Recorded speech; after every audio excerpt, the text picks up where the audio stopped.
안녕하십니까 여러분. 강명도TV 자유조선을 시작하겠습니다. 오늘은 지금 한간에서 떠돌아다니고 있는 김일성의 죽음, 그리고 대우그룹 김우중 회장의 회고록에서 나왔다는 김일성 4억 달러를 요구했다, 이 관계를 좀 말씀드리고자 합니다. 저는 1994년도 5월에 한국에 망명하기 전에 대우그룹이 남포에 대우그룹 공단을 조성하고 있었다는 사실을 잘 알고 있습니다. 90년대 초에 대우자동차와 대우전자 공장을 북한에 건설하려고 했습니다. 그래서 김일성도 비밀리에 만나고 또 북한을 여러 차례 방문을 했죠. 그건 북한에 있는 고위층들은 누구나 다 아는 사실입니다. 그런데 김우중 회장의 회고록에 김일성이 자기에게 4억 달러를 요구했다. 그 4억 달러는 바로 김일성과 약 수백 명에 달하는 김일성의 측근들이 망명자금이라고 합니다. 나는 내가 데리고 있던 많은 사람들, 이제 우린 북한은 더 이상 내가 통치할 수 없다. 이제 우리도 수명이 다 됐다. 그래서 나는 내 친지와 그리고 전우들을 데리고 망명하려고 한다. 그러니 김우중 회장이 도와달라. 약 한 4억 달러만 도와주면 좋겠다. 단번에 아니라, 그것도 구체적으로 밝혔습니다. 단번에 아니라 1억 달러, 2억 달러, 그리고 한 4억 달러 정도만 있으면 내가 내 사람들을 데리고 망명할 수 있다. 그러면서 김우중 회장에게 간곡하게 요청했다는 내용입니다. 물론 이것이 사실인지 진짜인지는 모릅니다. 그러나 제가 그때 당시에 북한의 주석궁에 있었기 때문에 그 내용에 대해서 제가 아는 만큼 말씀드리겠습니다. 사실 제가 항상 94년도 5월에 한국에 망명해서 이런 이야기를 했습니다. 92년도부터 북한의 최고 통치자는 김정일이가 아니고 실질적으로 북한을 다시 통치한 사람은 바로 김일성이다. 김일성은 91년도 소련이 해체되고 92년도 한국과 중국이 수교를 맺자 격려했죠. 그걸 까마득히 모르고 있다가 그 소식을 듣고 나서 많은 사람들을 경질했습니다. 그리고 저희 장인이었죠. 함경북도 도당 책미소로 좌천돼 있던 강성산을 찾아서 불러 올려온 것이 바로 92년 10월입니다. 그리고 92년 12월 최고민의 대의원에서 강성산 총리가 다시 총리로 임명되었습니다. 총리 선서를 하다 쓰러져서 봉화진여소에 약 1개월 입원했다가 다시 장수원 별장, 김일성의 배려에 의해서 장수원 별장에서 가족들과 함께, 저도 같이 있었습니다마는 약 1개월간 요양을 하고 그리고 퇴원을 해서 총리 업무에 들어갔습니다. 왜 김일성은 자기에게 충성을 했던 강성산을 비롯한 김다련 부총리죠. 이런 사람들, 또 김성대 대경제위원장, 이런 경제 파트너, 경제 일꾼들을 다시 불러서 최고 요직에 앉혔을까요? 김정일에게 엄청나게 화가 났던 겁니다. 그리고 김정일을 경질했고 이제는 내가 정치를 하겠다고 전면에 나섰습니다. 그리고 모든 당, 정, 군, 모든 당과 내각과 그리고 인민무력부도 모두 나에게 다 보고하라는 지시를 내립니다.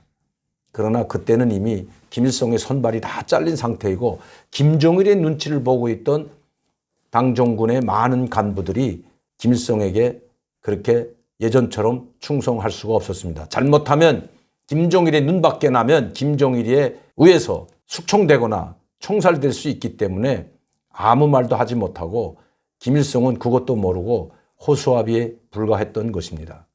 저는 94년도 5월에 한국에 망명한 이후에 약 1년간 안가에 있으면서 책을 하나 펴낸 것이 있습니다. 그 책을 제가 오늘 가지고 나왔는데 바로 이 책입니다. 제목도 평양은 망명을 꿈꾼다. 제가 이 책을 쓴 것은 94년도 북한에 안가에 있으면서 그동안 제가 보고 느낀 모든 것들, 제가 기억하고 있는 모든 북한의 정보들을 기록했던 자료입니다. 그것을 중앙일보사에서 이걸 책으로 내면 좋겠다고 해가지고, 왜? 중앙일보의 일일 연재, 일간신문의 연재로 약 한 일주일 동안 나갔습니다. 근데 정보가 너무 중요하다. 그러니까 당신이 가지고 있던 이 정보들을 훗날 다 잊어버릴 수 있으니까 하나 책으로 출판하는 게 어떻겠냐, 이런 제의를 받아가지고 제목도 평양은 망명을 꿈꾼다 했습니다. 제가 왜 평양은 망명을 꿈꾼다 이런 제목을 달았을까요? 그때 당시 김일성도 김정일이도 이미 북한은 수명이 다 있다고 생각했기 때문입니다. 또 여러분들도 아시다시피 1차 핵위기가 93년도 3월 달에 터졌습니다. 그리고 93년도는 그야말로 한 치 앞도 내다볼 수 없는 일촉즉발의 상황까지 갔습니다. 즉 전쟁이 일어날 수 있는 일촉즉발의 상황까지 갔던 겁니다.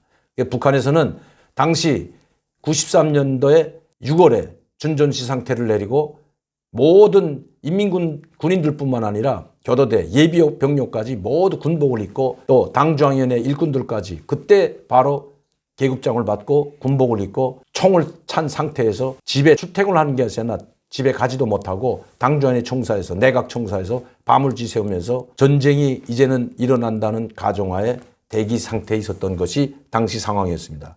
그러면서 김일성은 주석궁에서 당중앙위원회 정치국 확대회의를 소집하고 거기에는 김정일을 비롯한 모든 사람들이 다 참여했죠. 군단장, 당중앙위원회 정치국 위원이 아닌 사람들도 다 참여했습니다. 그래서 주석궁에서 이제 미국의 공격은 기정사실화되었는데 이 난국을 어떻게 뚫고 나갈 것인가, 대책이 있는가.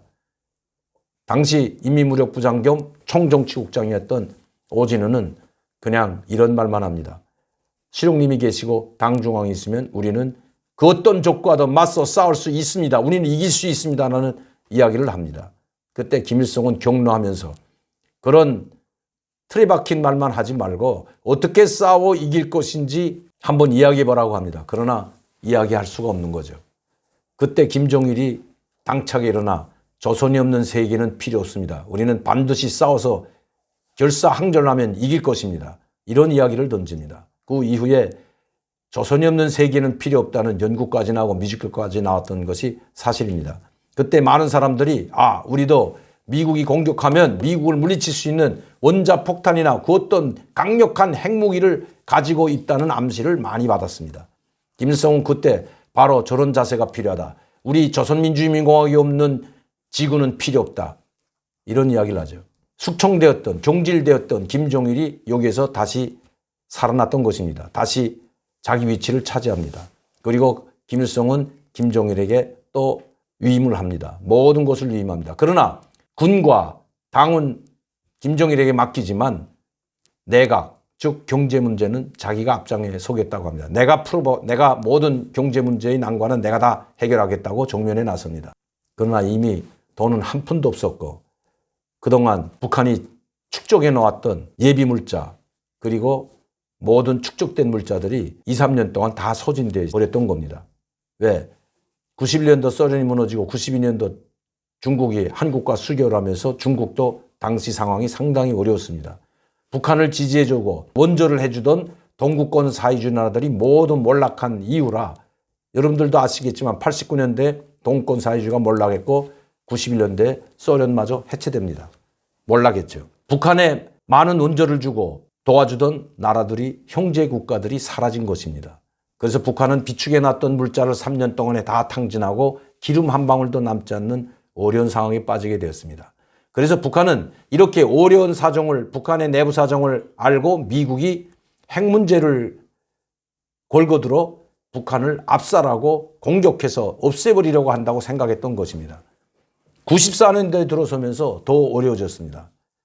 기름 한 방울도 남지 않았고 전투기에 들어갈 기름, 군함에 들어갈 기름, 탱크에 들어갈 기름 한 방울도 남지 않았던 것이 사실입니다. 저는 당시 주석궁에 있으면서 그 기름 문제를 해결하기 위해서 중국 사람들과 무역을 하고 주석궁 내부에도 기름이 떨어져 제가 중국에서 300톤의 디젤과 휘발유를 수입한 적이 있습니다. 그것이 93년도 바로 12월 달입니다. 제가 말씀드리자 하는 것은 이미 김일성의 선발은 다 잘렸고 김일성은 아무리 자기가 사랑하고 믿고 사랑하는 강성산 총리에게 총리직을 맡겼지만 경제는 이미 길어질 대로 길어졌던 겁니다. 그리고 돈이 한 푼도 없었습니다. 오직 달러는 김정일이 20억 달러를 가지고 있었는데 김일성은 단 1불도 스위스은행에 저축해 놓고 있는 비자금이 1불도 없는 줄로 알았던 겁니다. 김정일이는 김일성에게 달러가 있다는 말을 하지 않았습니다. 그렇게 어려운 상황에 빠지자 아마 김일성은 대우그룹 회장이었던 김우중에게 이제는 도저히 우리 공화국, 조선민주주의인민공화국이 수명이 다 됐다. 이제는 내가 떠나야 될 것 같다. 이런 이야기를 할 수도 있었다는 겁니다. 이것이 사실일 수도 있다는 겁니다. 왜? 4억 달러를 달라고 했다면 김종일이가 가지고 있는 비자금이 당시 20억 달러의 수의순행이 예치되어 있는데 김일성이 이것을 모르기 때문에 대우그룹 회장에게 4억 달러를 요구했다고 보여집니다. 북한에 있는 고위층들, 특히 94년 7월 8일 김일성이 급사하기 전에 묘양산에서 경제대책회의, 경제장관 회의를 주최하고 거기는 당주안의 정치국위원, 후보위원, 당주안위원들이 모두 참여하고 장차관들이 다 참여했는데 또 연합기업서 지배인들까지 다 참여했는데도 불구하고 오직 한 사람이 참여하지 않았습니다. 김종일입니다. 김일성이 모든 사람들 불러들이고 회의를 주재하는데 김종일이 참여하지 않았습니다. 그 회의에 참석했던, 그게 바로 7월 5일에서 7월 6일인데 참석했던 한 사람이 이미 대한민국에 와 있습니다. 북한의 김종일의 최측근이고 김정은이 정권을 잡은 다음에도 김정은의 비자금을 관리하고 비자금을 벌어들여주던 최측근 인사가 한국에 망명했다는 사실 여러분들에게 말씀드린 적 있죠. 지금 그분은 미국에 가고 없습니다. 망명을 했죠. 다시 미국으로 망명을 했습니다. 가족들과 함께요. 저도 그분을 알고 약 한 10년 동안 같이 일했기 때문에 너무나도 잘 아는 사람입니다. 그런데 그분이 와서 하는 이야기가 당정 경제일꾼 모든 일꾼들을 불러놓고 회의를 하는데 김종일이가 참여하지 않았다고 합니다. 그리고 나서 7월 8일 새벽에 급사했습니다. 왜 그랬을까요? 김일성은 김종일을 믿지 않았습니다. 그리고 경제를 어떻게 해서라도 살려보려고 김영삼 대통령과의 정상회담도 기꺼이 수용했습니다. 그렇게 되면 김종일은 위치가 더욱 작아질 뿐만 아니라 남북 정상회담이 성공된다면 김종일의 위치는 설 자리가 없어지게 되는 겁니다. 그래서 김종일은 결사적으로 남북 정상회담, 김일성과 김영삼의 정상회담을 막았던 겁니다. 여기에 격려했던 김일성이 김종일과의 전화통화를 받다가 그 자리에서 쓰러져서 뇌출혈을 일으키게 됩니다. 그리고 김종일이는 마치도 묘양산에 있는 별장에 김일성의 많은 주치의들이 있지만 치료를 거기서 하는 것이 아니고 오히려 평양으로 헬기를 보내서 압송하게 합니다. 즉 수송하게 합니다. 그런데 뇌출혈 걸린 사람이 헬기를 타고 그것도 비 오는 장마철 아닙니까? 북한에는 그때 장마였습니다. 많은 비가 쏟아지는데 그 헬기가 얼마나 들추는지 모릅니다. 기류변화 때문에 안정돼서 갈 수가 없고 올라갔다 내려갔다 하면서 많은 진동이 있는데 뇌출혈 한 사람이 진동하게 되고 그런 걸 타게 되면 피가 멎지 않아 결국은 숨지게 된다는 것이 의사들의 증언입니다. 뇌혈전과 달리 뇌출혈은 피를 멈추게 해야 되는데 이 뇌출혈이 그 엄청난 진동 속에 그 뇌출혈된 사람을 방치한다면 거기에 태우게 된다면 더 많은 피를 흘리게 돼 결국은 몇 시간 넘기지 못하고 죽는다는 것이 의사들의 전언입니다. 그런데 김종일은 그것을 뻔히 알면서도 김일성을 헬기에 태워서 평양까지 봉화진여소로 후송합니다. 봉화진여소의 모든 주치의들이 다 묘양산에 가 있는데도 말이죠. 그래서 결국 김일성은 봉화진여소 병원에 오기 전에 이미 헬기에서 숨지는 사건이 벌어집니다. 저는 최근에 이 JTBC에서 방영했던 김일성의 마지막 그 유언이라는 제목의 그 동영상을 방영한 적이 있습니다. 저는 그래서 그 동영상이 김일성이 죽기 전에 비밀 동영상인 줄 알았더니 북한에서 방영한 겁니다. 죽기 몇 달 전. 다시 말씀드리면 94년 1월부터 김일성의 94년 7월까지의 행적을 담은 기록 영화를 만들어 놓은 것을 방영했습니다. 왜? 제가 지금 말씀했던 이런 내용들이 북한 고위층로부터 모든 고위층 엘리트 계층들에 확산되니까 김종일이 바빠 맞아서 그 동영상을 만들어 간부들에게 보여주기 시작했던 겁니다. 즉 김일성과 함께 있는 김종일, 언제나 김일성과 함께 있는 김종일이라는 제목으로 언제나 당신과 함께, 언제나 함께라는 그 제목으로 김종일이 항상 김일성의 옆에서 설명하고 진행하는 회의를 진행하고 김일성의 그림자처럼 따라다니면서 김일성에게 존경하는 듯한 그 동영상을 보여주게 되었던 겁니다. 그런데 그 동영상에서 나오듯이 일선에서 물러났던 김일성은 92년부터 다시 일선에서 모든 당정군 업무를 맡아보게 되었고 93년 제1차 핵위기가 터지니까 할 수 없이 김종일에게 다시 당과 군을 맡기게 됐던 것입니다. 아마 핵위기가 터지지 않았다면 김정일은 모습은 보이지 않았는지도 모릅니다. 또 남북 정상회담이 열렸다면 김정일은 어떻게 됐는지 모릅니다. 93년, 94년 초까지만 해도 북한의 상황이 매우 열악하고 더 이상 북한을 통치할 수 없을 정도의 상황에 몰려 있었기 때문에 김일성, 가히, 김우중 대우그룹 회장에게 이런 요구를 할 수도 있었다고 봅니다. 제가 말씀드렸던 것처럼 김일성과 김정일은 그때 당시 미국이 공격하면 북한 전체 인민들과 군인들에게는 총 결사항전을 하라고 해놓고는 뒤로 도망치려고 인류신 특별 비행기를 미리 비행장에 항상 대기시켜 놓았던 것입니다. 제가 94년도 와서 발표한 이야기고 94년도에 이 책에 이 내용들이 다 들어가 있습니다. 물론 김우중 회장에게 4억 달러를 달라고 했다는 내용은 없지만 당시 김일성과 김정일이 어떻게 망명 준비를 했는지 대체적으로 기록해 나왔습니다.